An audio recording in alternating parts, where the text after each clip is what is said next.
And All right. Welcome back. Happy holidays. Welcome to episode 4 of Cheesehead Chatter. Hope everyone's having a great holiday. Well, this week hasn't been super busy. I mean, we still got stuff to talk about from Major League Baseball, from the NBA, from the NHL, or from the NFL. We'll get into NHL in some other episodes. But hey, before we get started, huge shout out to a friend of the pod, Joey. He's with us every episode. Follow us on all the socials. Love it. Keep it up. Yeah, thanks, man. new Appreciate TikTok it. just created too. Give it a follow. TikTok just dropped.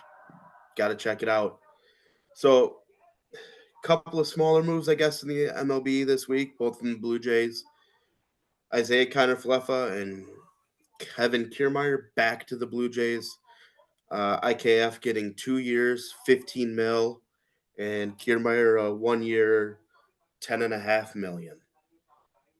I think they're a little bit of both overpays, but not gonna be mad at a guy for getting his money. What a tough offseason for Blue Jays fans. I mean, you think you're getting Soto and Otani, you do a complete 180 and you're getting IKF and Kevin Kiermaier. That's brutal. Yeah, Yeah, I it's a don't know. tough look. Yeah, I don't know how you cover from getting that, especially after some of the guys that they signed last year had such down years. It's very tough, especially with all the hype that was being brought up in Toronto. Definitely a tough scene out there. Especially giving IKF the 15 million over 2 years. I mean, 7.5 for a utility man. I mean, he's not the worst signing, but when you're paying a guy to only be a utility man and not an everyday starter, 7.5 is a lot to swallow. And even with Kevin Kiermaier, I don't see them keeping him as a starting outfielder, and you're paying 10.5 for a guy to go out there as a defensive replacement. It's just a lot of money thrown at two guys that should make an impact, but won't make too much of an impact to justify their contracts that they were given. Yeah, I mean, it's been reported that the Brewers were interested in IKF.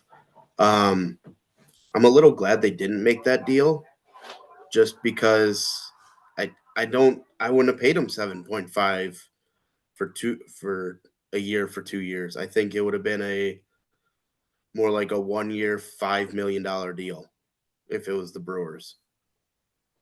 I mean, IKF this past year had a 6.46 OPS, which we already have enough of those hitters in this team. So throwing that money around is not something smart. And I know the Brewers don't like to spend ridiculous like that, like some other teams have done in the past, which I'm glad Arnold is smart with the money that they are willing to spend. And someone for IKF skill caliber is not something I would want them to do. I mean, I think like if they were interested in IKF, which I believe it was Robert Murray reported today, what does that show the Brewers think about Bryce Terang? Like, I think it tells us that Terang's more of a utility guy, kind of bounce between the middles. And I also think they're just trying to prove a point that, dude, you got to hit a little bit. Like, we love the defense, but You have to be able to hit a fastball, honestly. yeah, That's really what it comes down to. Bryce Trey, he hits every other type of pitch semi okay. League average maybe. But man, does he get blown by with fastballs at major league pitching? And especially as a major league hitter, like you have to be able to hit a fastball. Like the only reason like a lot of those guys are on some of those rosters is their ability to hit fastballs hard and far. So I don't know how that slipped through the cracks throughout his development, but it's definitely something that is a cause for concern going forward. I mean, but looking at a guy like IKF, he's basically a better hitting Bryce Turang from the right side. I mean, he's still a Gold Glove caliber defender, but essentially he had the same OPS as a bunch of the Brewers. So adding a guy like IKF doesn't take them to that next level. It only keeps them on the same plateau that it seems like the Brewers are on right now. I I saw today too that they're talking how the Brewers want to compete in 2024. Um, I like you guys said, IKF doesn't move that needle, but I think it also tells us where they're at with Burns, with Devin Williams, with Willie Adamas. Like signing IKF would have given them a little bit more flexibility to move Willie. But I mean, I guess the offseason's clearly not done. So we're going to see any more moves that are get made. But I don't think this is a missed signing, but it's a guy that you wouldn't have hated to be on the roster. Like, I think he's another Owen Miller, And Whit to be Merrifield's honest. still out there too. I know you talked about him in the past. They could be interested in him. I think Whit Merrifield brings more value than IKF I does. agree. I know that stats may not back me up on that, but I feel like Whit Merrifield has enough of a track record to where if he's brought into a positive situation that there is a chance for him to produce. And that's what the Brewers are known to do, bring in guys with half decent track records and hope they bounce back for 1, maybe 2 years and be able to bring that production that they had in the past. The only thing What is IKF has on with Merrifield is age. And honestly, when you're signing a guy for 1 to 2 years, age isn't really that big of a factor. Yeah, I mean, what does he do well? He gets on base. And the Brewers were one of the worst single hitting teams this season.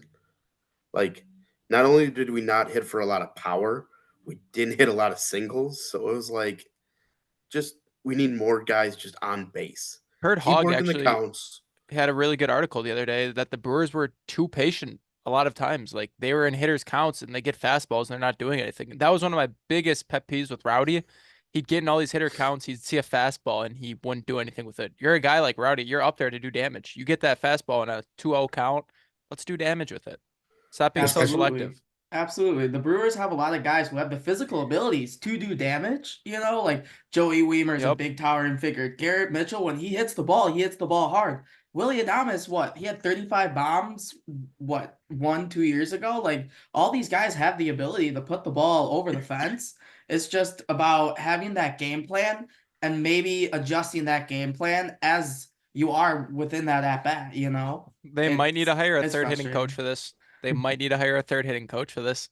Hey, we love to give the Brewers a lot of crap, and we see it all over Twitter that they don't do enough. But at least we're not the Cubs, who since signing Counsell have literally done nothing. Like, they are the last team in Major League Baseball that is going to sign anyone, and all we keep hearing is, oh, they're interested in Reese. Oh, they're the favorites to get Bellinger. They're going to overpay for Bellinger at this point. Let them And do it. Let them do this it because podcast this does is not hate guys getting money, but absolutely not. We But love guys getting their bag. absolutely, we're Go pro get your everyone getting bag, money. bro. Go get your bag. But at the end of the day, it's a business. And if you're throwing your money around recklessly in empty promises of guys, it's gonna come back to bite you in the butt as eventually as time goes on. A prime example of that is the San Diego Padres.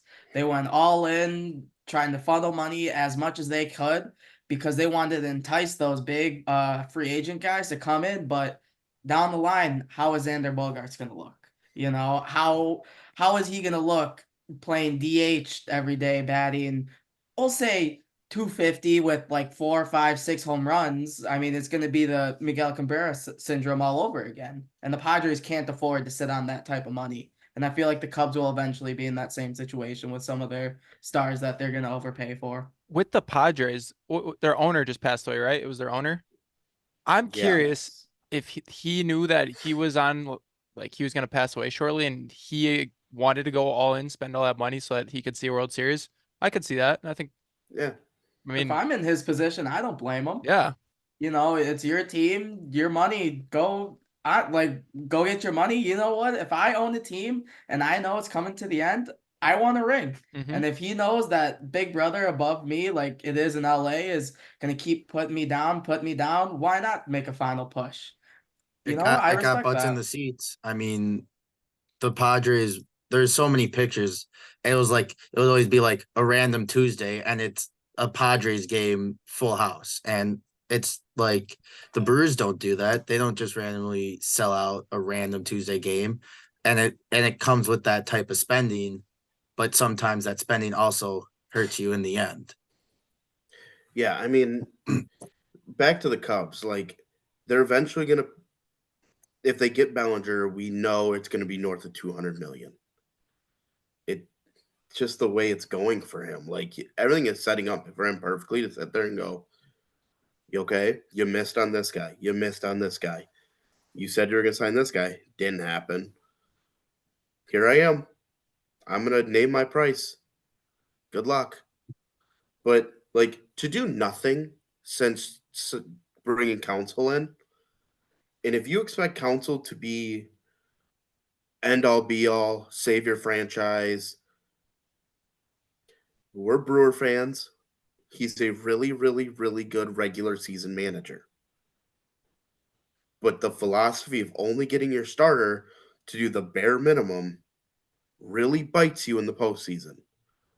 Or And you what have to we have saw this arms. year, You have to have arms. You Yeah. know, like the Brewers are their bread and butter was developing those back end arms. So Council was able to use his starters to go all the way to the fifth, sixth inning if it was. Oh my gosh, greatest day ever. But then they had their guys to go bam, bam, bam down the line if they're up by 1, 2, or 3 runs. But in turn, you get a bunch of guys that get their career high in appearances, and they start to fizzle out at the end of but when playoffs come, and it's like, what happened?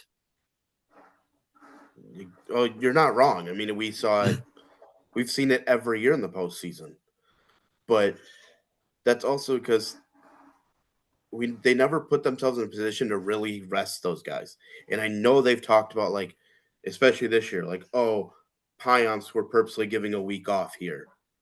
Oh, Piguero, you're getting a week off. Abner, you're getting a few days off. Hobie's ready to go every day. But like, yes, it's great to get those guys some rest. But then, Gabe, you're a college ball player. I coach college ball. Like, there is a such thing as too much rest, Yeah, where all of a sudden things don't click anymore. it's You because can only baseball throw is a so many repetition pens. sport. It's a repetition sport. So like, the more you do the repetition, the more ingrained in your brain it is, and when you take that rest, it starts to slowly creep out, and that's what happens to these pitchers is maybe one bad outing takes them out for a couple of days, but then they come back and it's bad outing again. How do we fix this? And you can't just fix it on the fly. Every athlete in every sport will tell you, if you're not getting game reps, you're not getting better. Like, you can only throw so many bullpens. You can only get in the gym and shoot so many jump shots. You can only throw so many against air reps as a quarterback. Like, you got to play the game. And I I mean, know baseball is a sport where it takes a toll on your body, it takes a toll on your arm. We all know it. We all have read the studies. But you can't take 7 days off and expect to go out there and shove. It doesn't work that way. I know we're gonna get to the Packers in a little bit, but we saw this with Jordan Love. The more games he played, the better he got. And it's just that repetition of game speed, which is way different than practice. Like, I can't believe some of the things we saw from Council at the end of the year. And the Cubs aren't rolling out that bullpen.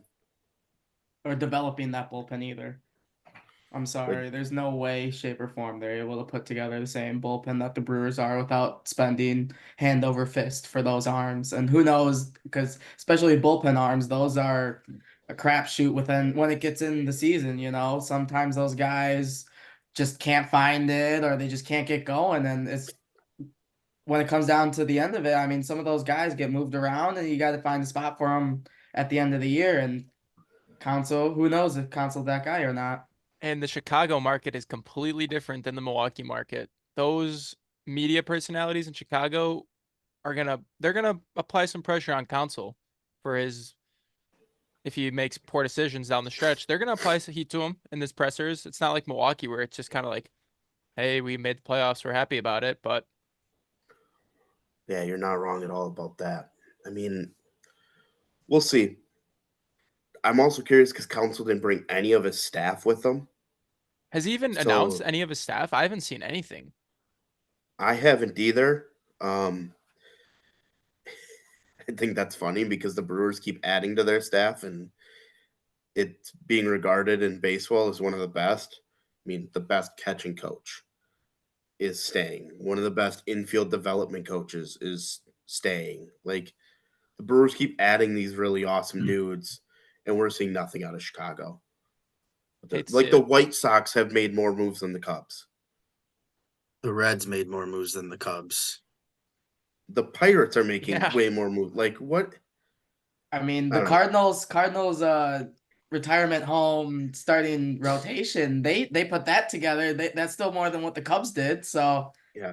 The we Cubs just must still be on the Jameson Tyone signing from last year. they're riding that high still. Yeah, Yep. They're over the moon for him still.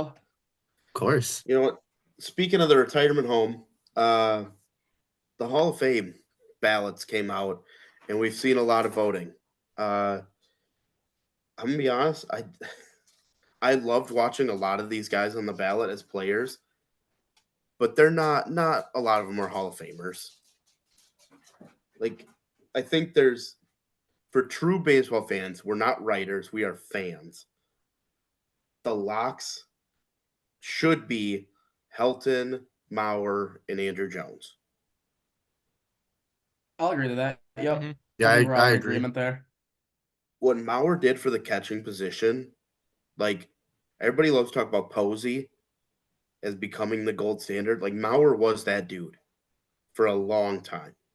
He won a batting champion at the catching position, which the physical like tasks like that you have to like how much beating you take behind the dish as a catcher, and for him to go out there and win a batting title, that is unheard of. That is it special, and he was a special player.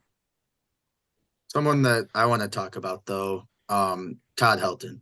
I mean, yeah, I didn't really watch him as much as like someone like AJ, but as he's been on the ballot longer, more and more has come out on why he's a Hall of Famer. He was a great defensive first baseman, and he still hit for power. I mean, a guy like Todd Helton needs to be in the Hall of Fame, and yeah, You put Todd Helton anywhere, I think he hits. Irregardless, whatever franchise he's a part of, you put him in Detroit, you put him wherever, he will find the gaps and he will hit. That is something that I Like, know that's a talking point with people, like the Coors Field effect.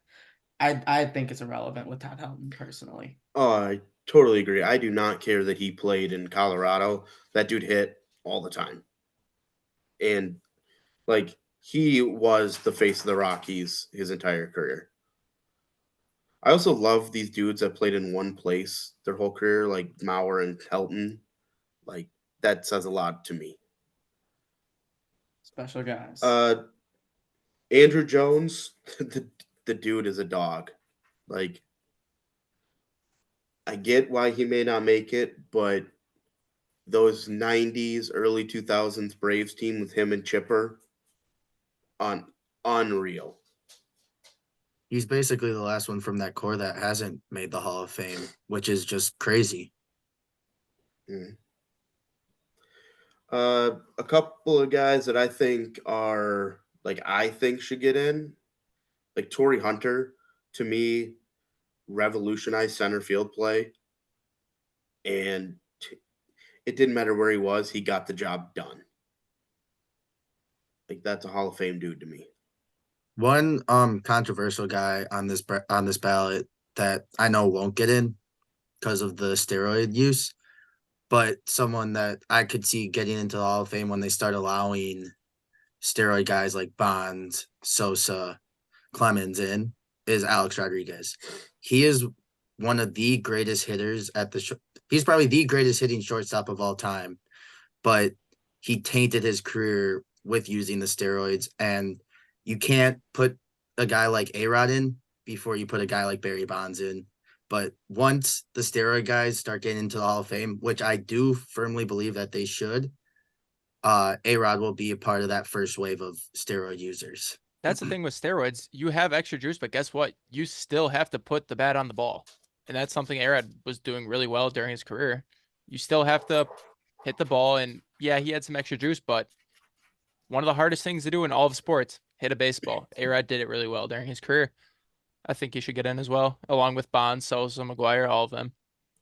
Do you think though, like A-Rod's attitude about everything? Well, like he was not the greatest of humans while he played. I feel like his image is a lot better now that he's an analyst, retired, whatever. But as a player, he just felt very standoffish. Do you think that factors in a lot to how people view him? I mean, yeah, that's one of the faults of the Hall of Fame system is a bunch if you rub a couple people the wrong way, they won't vote for you, even though you had one of the the greatest careers of all time. And it takes away from the actual baseball player instead of you're putting the human in instead of the baseball player sometimes. What do you guys think of the two closers on the list? K-Rod, Francisco Rodriguez, and Billy Wagner. I put K-Rod I'm in for the vibes. He's got I a put in special place in K-Rod my as heart. well. He was the 20 Absolutely. minutes of terror before Devin Williams. He walked so Devin Williams could run. Special place in my heart. He's getting in for the vibes. I do think Billy Wagner deserves a spot in as a true elite closer. I'd put him number 2 right behind Mo right now in closer rankings all time. Just because of his pure dominance thrown from the left side. He had an electric arm. I feel like it's a lot different to judge relief pitching versus other positions just because of the sheer volume of relief pitching and You're how putting him often they above pitch. Hoffman? Ooh, No. No, you can't do that. no, You you can't do cannot. that. You cannot do that. All right, all right. I'll backtrack. I'll give him number 3. I'll give Okay. him number 3 behind Hoffman. I will say though, the closing position is the most clear cut. You can either do it or you can't. Like there's no ifs, ands, or buts. You're either a dog or you're not. So I get getting them in from that aspect, but like for me, Billy Wagner didn't do it long enough to be a Hall of Famer. Uh, I could see K Rod because he did it a lot in a lot of places. It felt like he was always getting it done. But there's no doubt that both of those guys were dominant when they were playing.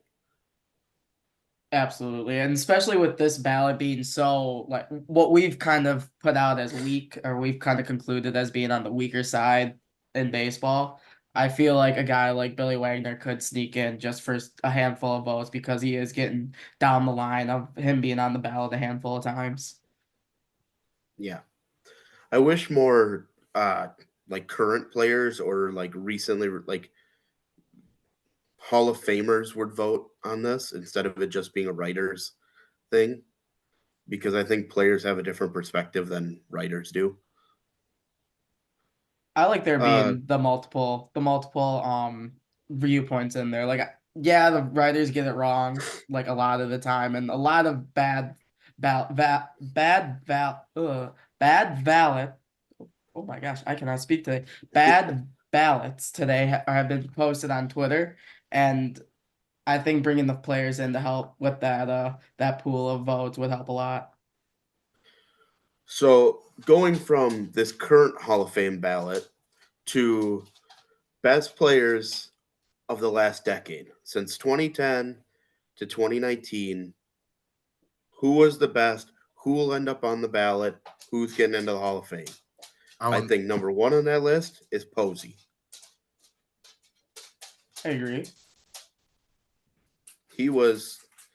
He's got what, 3 World Series? He was an MVP, I believe, from the catching position. Rookie of the Year, I know. Easily. Yeah, I Like, think he'll get in unanimous. Right when he's put on the ballot. He was the cornerstone of that Giants, we'll say mini dynasty through the 2010s. The every other year Giants when they're out there winning World Series. He was definitely a mainstay in that lineup year in and year yeah, out. the worst are first Giants. Another guy, he just goes by the name of Mike Trout. I mean, what Mike Trout has done at the MLB level is just nuts. He's a top 10 player of all time already, and there's no way he doesn't get in first ballot. his production is just crazy year in year out, being able to just put the Angels franchise on his back, even though he's absolutely zero support around him. Every year he still goes out there, even though he's been a little bit more injury ridden past handful of years. He definitely has the volume of production to warrant a Hall of Fame And he has selection. no support in that lineup. It's ridiculous. No None. protection hidden behind him. No one really getting on base for him. It's crazy. He had Shohei, but other Yeah, than that, it yeah. was nothing. He had Anthony. He has Anthony Rendon. Don't forget about him. He doesn't play. Yeah. I mean, speaking of Shohei Ohtani, I think he's a clear cut Hall of Famer already. What he has done in baseball is just simply unheard of. You could use what he has done right now. He could get hurt, be done for the rest of his career. He is a Hall of Famer because he revolutionized the sport.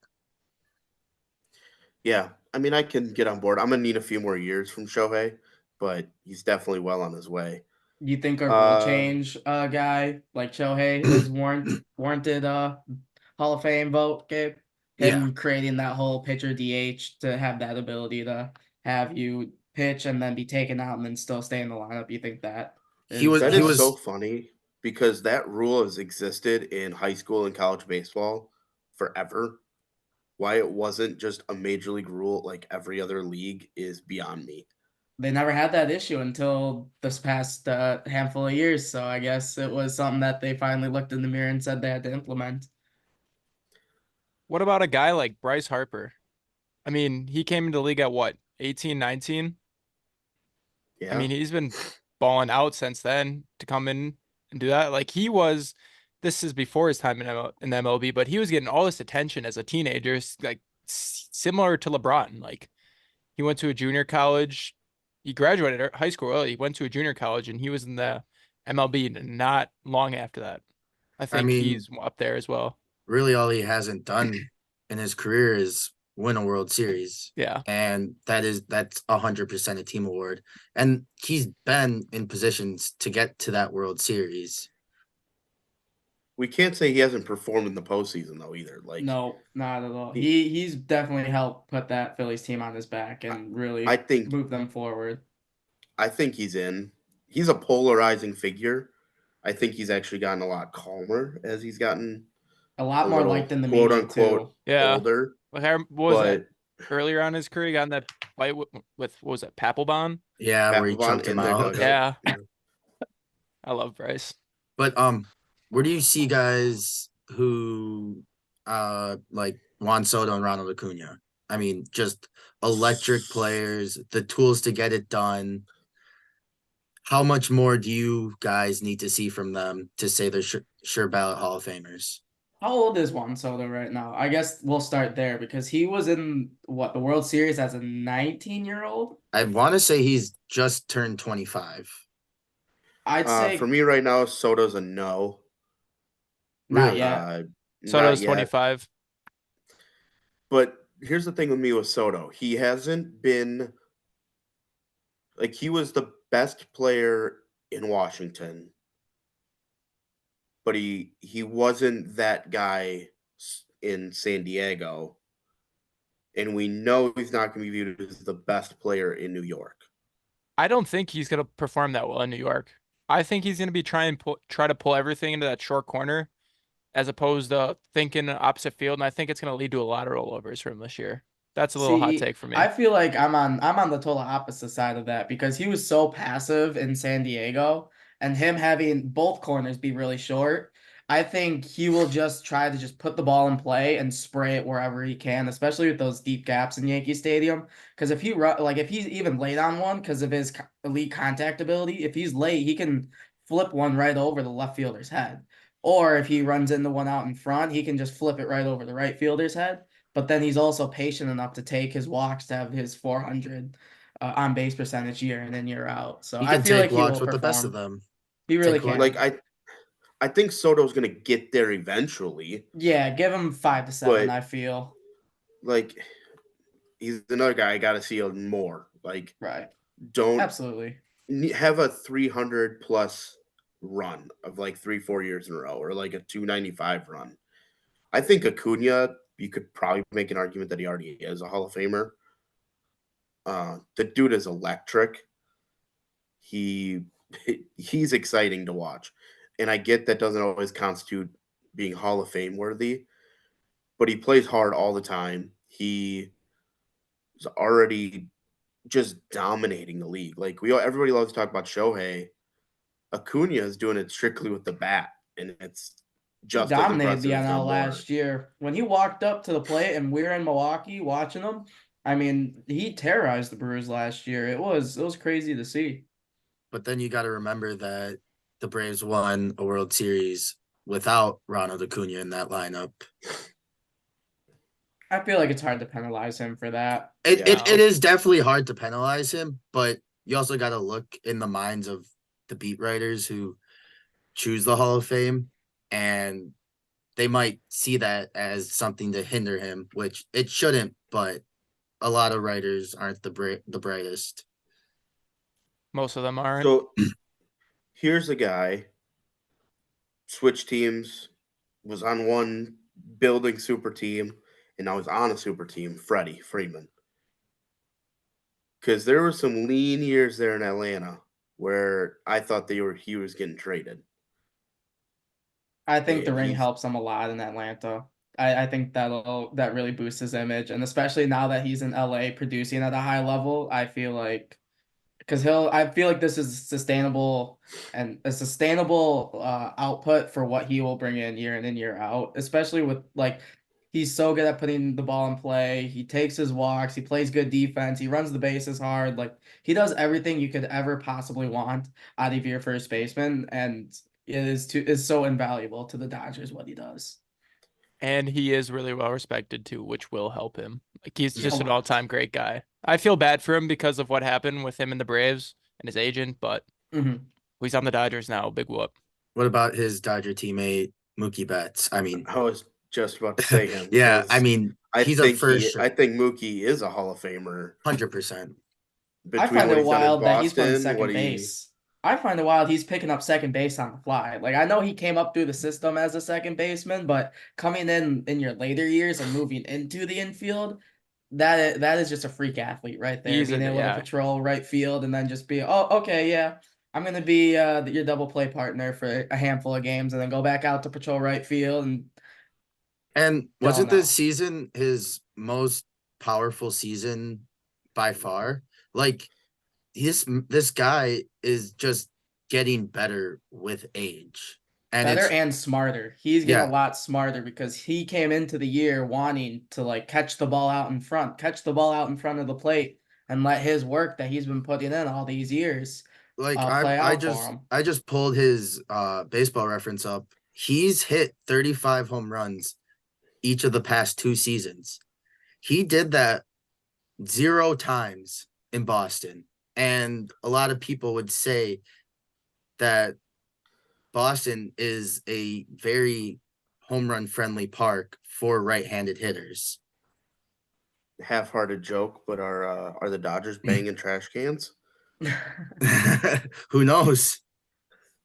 Like, and that's not a shot at Mookie, but anytime I see a dude who's never done 35 back-to-back years all of a sudden hit 35 in back-to-back years in a different uniform, or like I saw Jose Bautista's today where like he hit like 11 home runs in 113 games in 2009, and then 2010 hit 54 home runs in 160 games. Like it looks a little weird. Yeah. Now, going across the United States, Aaron Judge right now, I see him as on the brink of the Hall of Fame. I think him debuting so late in his 20s is what's going to hurt him.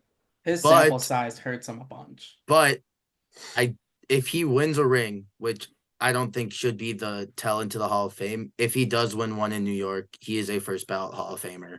And that's all because he was in New York.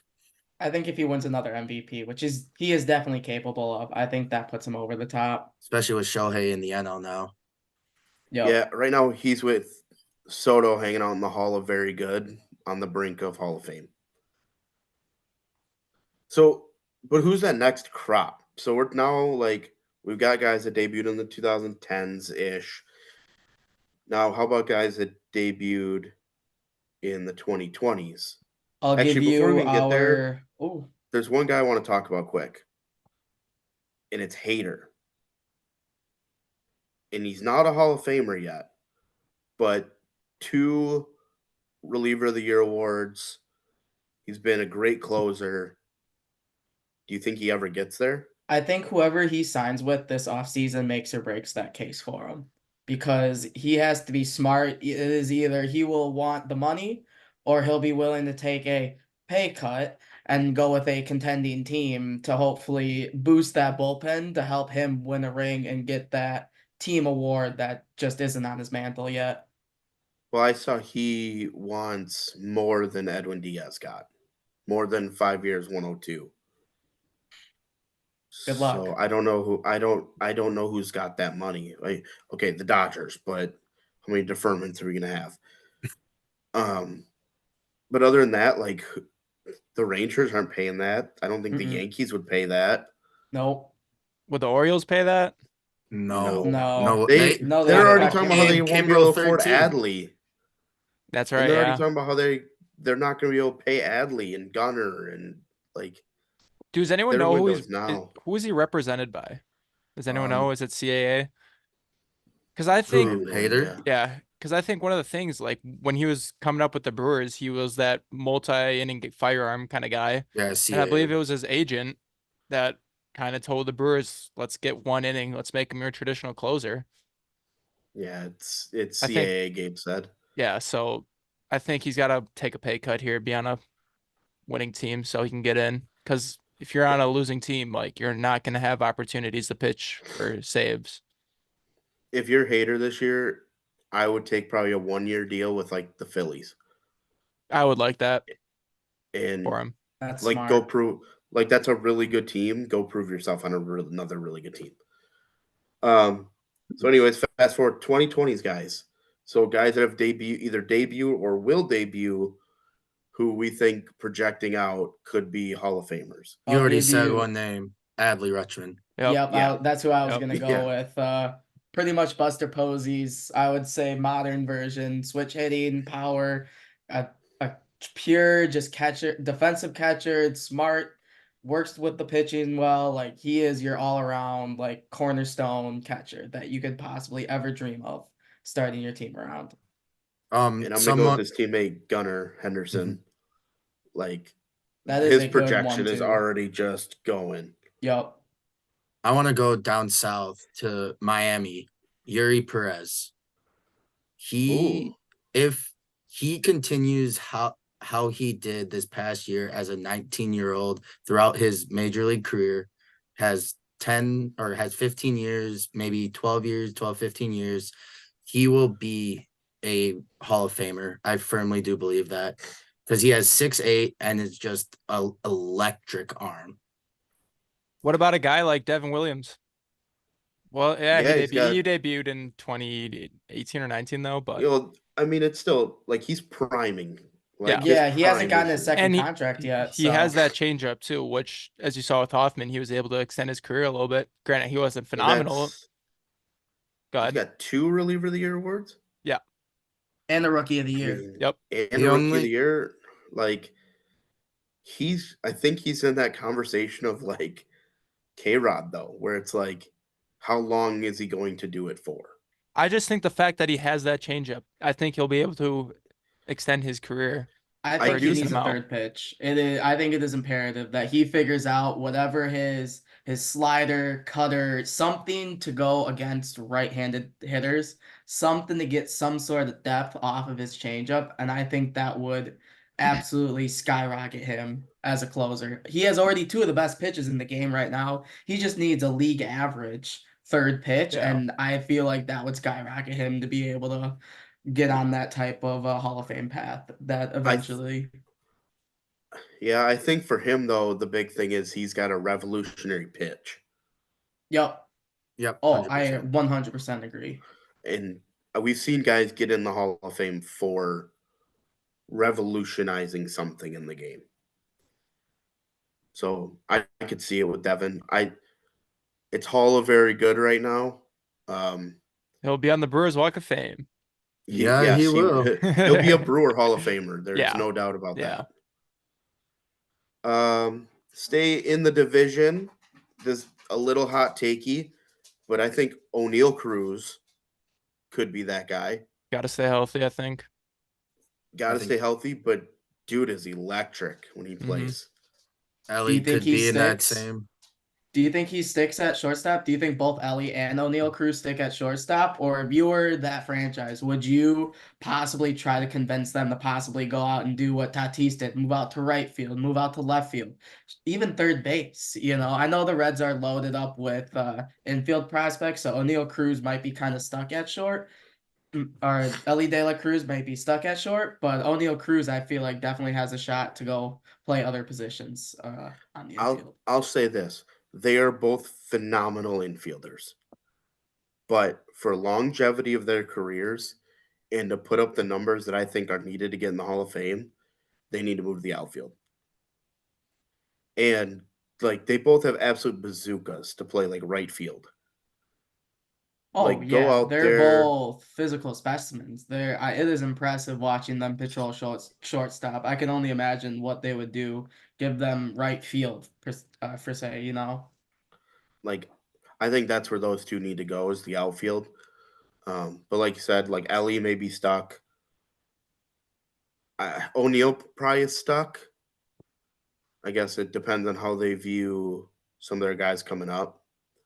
But I think Ellie could though go out there because of like Noel V. Marte Mhm. and because they also Steer and Christian McLean. and Encarnacion Strand and McLean. So like I think maybe Ellie could move, but it'll be a while. I could see Ellie more than O'Neal, mostly because the Padres don't, or not the Padres, the Pirates don't really have a shortstop prospect coming up, but they do have guys like Cabrian Hayes at third base, where he's basically locked in at third base for Pittsburgh. Yeah. This is just kind of funny because when you look at the Brewers, what they did with Jackson Churio, like he's the total opposite. He was brought in as a shortstop, and they quickly moved him to the outfield to really showcase like his different talents that he had.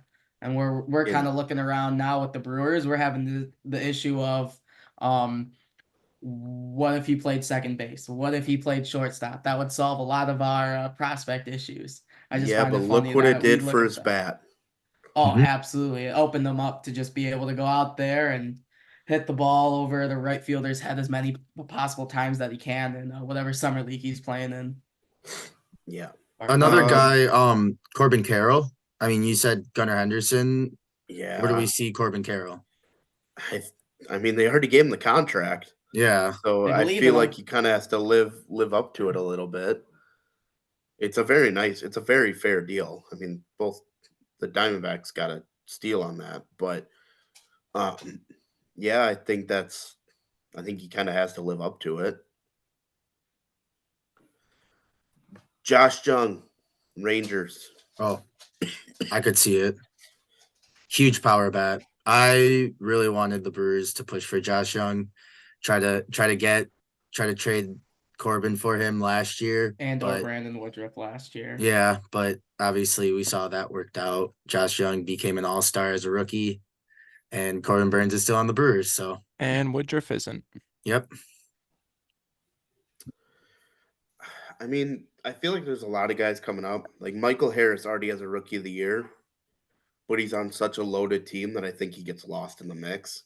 He's kind of your Andrew Jones type of down the line when we're looking back at it, like, oh yeah, he was actually like really good, but like so was everyone else on that roster. Like he had a lot of help, you know. Mm-hmm. I mean, it's kind of really all a lot. We're gonna see a lot more guys debut this year that I think that we'll definitely have to talk about. But for now, that's kind of the list of like who's next. But that's For not saying sure. there aren't guys who are Oh not yeah, gonna the step up. youth But the youth that each team is coming up with now, it is crazy how much faster teams are able to develop their guys. Like we're seeing more and more 18, 19. It's normal for 20-year-olds to debut in the big leagues after they had just been drafted and are developed through their Dominican leagues and or Venezuelan leagues. Baseball is definitely fast tracking to be a younger man's game as we go through time. So to go along with that younger man's game, the sport that stayed a young man's game for feels like a long time now, even without the skipping college, the one and done rule. The NBA, the Bucks played on Christmas Day. They lost. Everybody's making way too big of a deal about it. Cal, give us the latest. I mean, the Bucks went on a 7-game win streak. They lose one game, and everybody thinks the sky's falling again. What was it, Saturday they played the Knicks first, and they just completely dismantled them. Offense, once again, elite. Everyone looks good. Dame looks good. Giannis, Chris, they're all playing really well offensively. Then Christmas Day, it's tough to beat a team 4 times in a row. No matter what sport, no matter what level, it's tough. Yeah, I think one thing, like the Knicks, they're a younger team. They're gonna try harder than the Bucks, who are a veteran team on Christmas, because the Bucks have families. Most of them, if not all of them, have kids, as opposed to a team like the Knicks.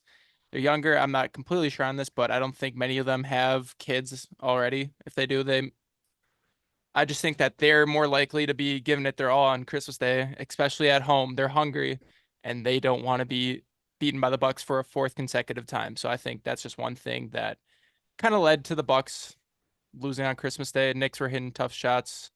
A little bit was a schematic. I think Brook was too deep in the drop coverage, but you live and you learn. And going off that, I mean, yesterday, Chris Middleton, he played so well.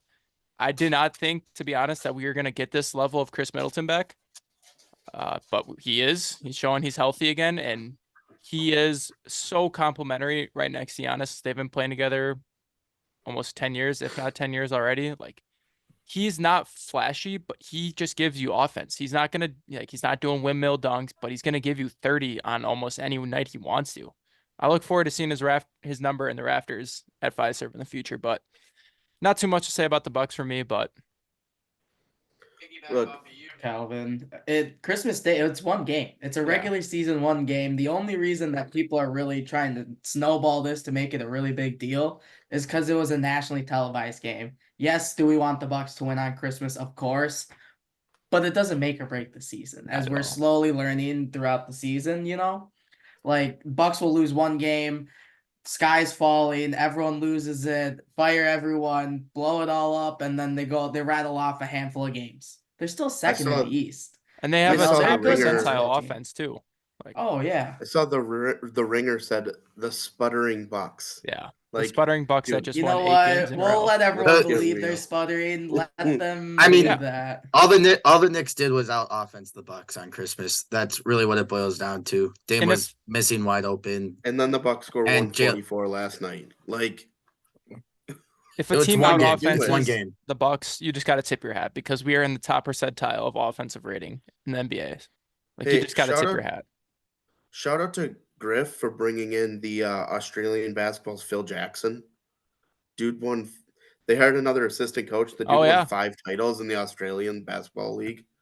So he filled that spot. So I kind of believe in what he's doing. I think it's funny that when Terry Stotts left, everyone was so concerned about the offense, but here the offense is playing well, scoring 144 on almost any given night. This goes back to AJ's point about game reps. Like the Bucks needed true game reps because Dame and Giannis playing in what 1 or 2 All-Star games isn't going to lead to a season full of success. Running scrimmages at practice, isn't going to lead to like pure team chemistry. They have to actually play the games and really feel each other out as they work alongside each other within the offense. It's like the 2020-2021 season when they acquired Drew. Not that Dame and Drew are on the same level because they're not. Dame's better. But they were trying things out. They kind of fell under the radar. They were, 3rd seed in the playoffs? And what did they do? They won the title. They worked things out throughout the year. They got going in the playoffs. They swept the Heat. They beat the Nets in 7, then beat the Hawks in 6, and then the Suns in 6 as well. So They're Please good. underestimate the Bucks. Yeah. Please Let them fall underestimate under the radar. Bucks. That's what we want to do. I like it. It's so funny that a team with 2 of the top 10 players in the NBA are or undervalued and being said they're sputtering, and just like you can just tell who doesn't really watch the We aren't sport. New York. Like That's really what it comes down to. We're not If New Dame York. goes to Miami too, everyone's gonna be all over them. They Yep. would be all over them Yep. all year, but it is what it is. Let us fly under the radar. So on to the Packers. Well, really the NFL, because we're gonna hit our pick 'em first, because we got a lot of thoughts on the Packers and we need as much time on them as we can. So pick 'em standings. Gabe has taken over the overall lead at 37-23. I am 35-25. Jacob with a bounce back week at 28-32. And Cal bringing us up the rear at 24-36. As a reminder, this is not gambling advice. Do not take our picks and put them on a parlay, please. You will lose. Trust me. And as it's always evident, we are never all on the same page. So if you're trying to use us as gambling advice, please call the gambling help hotline. Please, please. The number is on every DraftKings commercial that you'll ever see. So That gets shoved down your throat every single game, even though they're totally separate. They're not colluding with the NFL at all, even though they're totally funneling money into the NFL. But that's a whole different topic. yep. So Gabe, week 17, Gabe's game of the week. What is it? Two teams that need to bounce back after rough week 16. Bengals and Chiefs. Bengals, they need to keep up with the rest of the AFC. They're in the playoffs right now, but anything can happen when Jake Browning's your quarterback. He's had 2 really good weeks and he's had 2 really bad weeks. He might need to find that happy medium, but against the Chiefs defense, that's going to be tough, even though Aiden O'Connell didn't do anything against them. The Chiefs shot themselves in the foot. Now, about the Chiefs, if their receivers can catch the ball, they are going to win. It's basically come down to, can Patrick Mahomes find a receiver to catch the ball? They have the worst drop rate in the NFL, and it seems like anytime they drop the ball, at least once a game, it goes into the hands of the defense. And that's where you're seeing a lot of Patrick Mahomes interceptions. I think when people start underestimating Patrick Mahomes, it's when he's going to really come into his all and be that great quarterback that we've seen of the past. Because his weapons, even though they're essentially the same as last year, they're still regressed, especially with Travis Kelce getting the Taylor Swift curse now. It's Travis Kelce's to lose. I don't think he's losing it anytime soon, though. They seem to connect with each other. So who are you picking in this game? I got the Chiefs. They need that bounce back win. I see Jake Browning having trouble against the Chiefs defense, so I'm all in on the Chiefs. Yeah, I've got the Chiefs as well. I have the Chiefs, and I think it's gonna be a closer game than people think it will be. Especially if Jamar plays. I have no clue what the update is on him, but if he plays, I think it's gonna be a closer game. I'm on the Bengals. I Of do course not you have are. faith. I have no faith in the Chiefs wide receiving core to be able to regain Patrick's trust. Outwardly, like throwing your hands up on the field to show, I would say that showing up your teammates. I feel like that might cause some sort of a ripple throughout the locker room, and losing that trust with your pass catchers is shown in the past, especially with I know that was a big talking point for Aaron Rodgers, like how Yeah. much he needed to trust his catchers. I feel like that could be a bigger issue than people aren't realizing in KC. Patrick Mahomes, welcome to what Aaron Rodgers dealt with for a long time. That's what happens when you have to pay a quarterback big money. Yep. You kind of lose out in other positions. The Thursday night game, Jets, Browns. We are all on the Browns, but I think it's for different reasons. For I me, think it's Go ahead. It's just like, frankly, I just think the Browns are one better. But like these are really good defenses. So it's who's going to force a turnover faster. And I trust Flacco with the ball Yeah. more than Trevor Simeon. I think Kevin Stefanski is the coach of the year this year. I think he's gonna outcoach Saleh for sure. I think, like you said, Flacco is gonna be, in a way, a better manager of the game. He's gonna turn the ball over less than Zach Wilson will, or whoever's starting for the Jets through their carousel of quarterbacks. But both good defenses. It's gonna be a low scoring game. I think got the Browns. Rolling with I them. think I think Trevor Simeon's playing quarterback, right? Yep. Yeah, there's no way he's doing anything against this Browns defense. They're one of the best in the league. They're battling the Ravens for the best defense in the league, and there's no way Trevor Simeon does anything against them. Earlier in the year, you said, "Am I crazy?" You said you asked if you were crazy for thinking the Browns could win the Super Bowl. I thought you were crazy at the time, but I think they can. Hey, The my sleeper defense is pick. legit. Hmm. It's legit. Joe Flacco's an elite quarterback too.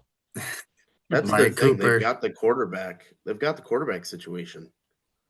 At least, they've got somebody that's not going to give the ball away a lot. Hmm. Yep, that's all you need, especially with an elite defense. Control possession, and that's how you win football games in the National Football League now. Cowboys, Lions. For me, this just comes down to the Cowboys are at home, Yeah, and they're just a Yeah, lot better at home. that's where I'm at. my reasoning as well. I'm going with the Lions for the vibes. Dan Campbell has the boys buzzing. He knows that they're gonna be in Dallas. I think they're gonna make it a point to spoil Jerry's day. So I really want them to spoil it. Not gonna lie. Titans, Texans. I think we're all in the same boat with this one. It's Texans as long as Stroud plays. Yep. Absolutely. Hmm. I'm flipping if So Stroud sits. I can't trust Case Keenum or Davis Mills. So yeah, it gets real weird if he's not playing. Falcons, Bears. Um, who's gonna make less mistakes? I think that's who wins the game. For the love of God, Arthur Smith, please give Bijan Robinson 75 touches. Like every play, he's the number one option. Please stop overthinking this. to me, Who's it's starting for the Falcons now under center? Is it I Heineke think it's still? back to Rid. I think it's back to Ritter. is it back to Ritter? I mean, either I way, think it was up in the air. So Who knows? it's the story of the NFC South this year. Can they perform like they should, or are they just going to suck like they have done in the past? part of me thinks the Bears are starting to think like, oh crap, we need to lose so we have 2 top 5 picks. So that's where I'm at. Dolphins, Ravens. Surprisingly, we are all picking the Ravens. Uh, But The I think Ravens it's gonna just be a really embarrassed good 49ers. Yeah. I feel like they have the formula down to beat that style of offense, and I think the Ravens defense is just too good for the Finns offense. And the Dolphins are away. I said it last week. I think Ravens 49ers was a Super Bowl preview. So, like, I like the Ravens. I think they're a really good football team. Yep. Saints, Buccaneers. Gabe's got the Saints. The rest of us are on the Bucks. The Bucks are hot, and Joe Barry's got them looking even hotter. Like they carried Joe Barry into the next week, and now I think they just keep it rolling because Saints fans are done with Derek Carr, and I think Baker just lights up the defense. That I think roster that New Orleans has is just atrocious. Once they got out of the Breeze era and the Sean Payton era, they were left with absolutely nothing in money flexibility. So this is kind of a byproduct and repercussions with them trying to bounce back and compete. I think slightly too early. I have it just the same as the Bears Falcons. It's the same story of the NFC South of the past 2 years. Who can be less worse than the other team? And I don't fully see the Saints being less worse than the Bucks, but there's always that chance because it's an AFC South divisional game. Pats, Bills. Josh Allen, can you put up 40 plus fantasy points this week for me? And yeah, I mean that we're all on the Bills. So Cards, Eagles, Jacob's taking the Cardinals. I feel like that's for the vibes. Yes, for the Of course. vibes. Okay, good, good. But yeah. Same thing with Jags Panthers. Jacob for the vibes taking the Panthers. Hey, Joe Barry's doing wonders for offenses. He's a get right coordinator. Colts Raiders. Gabe's got the Colts. The rest of us got the Raiders. That Raiders defense is looking good, and I think the Colts are sputtering at the wrong time. I think the Raiders are playing for Pierce. They want to get him some. I think they want to get him the job. They want to give him the job. Yeah. Yeah. I think the Colts can bounce back from losing to the Falcons. Rams. So I'm just going to roll through these because we're pretty much all in the same spot here. We've all got the Rams and the Niners. I'm taking the Seahawks. Everybody else taking the Steelers. And then I'm taking the Chargers. And so is Jacob. And then Cal with his reverse jinx for the Packers Vikings. Got to keep it up. So So that leads us into the Packer talk of this episode. Great timing. Sunday Night Football. We know Jaron Hall is starting for the Vikings. Oof. I don't like that for Joe Barry still. I just have no faith in the defense. But I think the offense is fine. Like, yeah, scored 33 points. It is what it is, right? Just keep on keeping on. Jaire suspended. Oh yeah, Jaire. That is a huge Jaire talking point. Okay, but the thing with me is like you have to have consequences for actions. You don't just get to go rogue. Yeah. So yeah, Fully agree. 1 game suspension is fine. Like if you don't think there should have been consequence, then you're part of the problem. And let's be real, Jaire hasn't played most of the year, and when he has, he's been getting cooked, to be quite frank. Like, he got absolutely cooked. Yeah. But I mean, both cornerbacks were getting cooked, but he was. I thought I saw his pass rating against was 150. That's bad. So like, even if he plays, is he doing? I hate to say it because he's the highest paid corner in the league, but he's not doing anything. Yeah.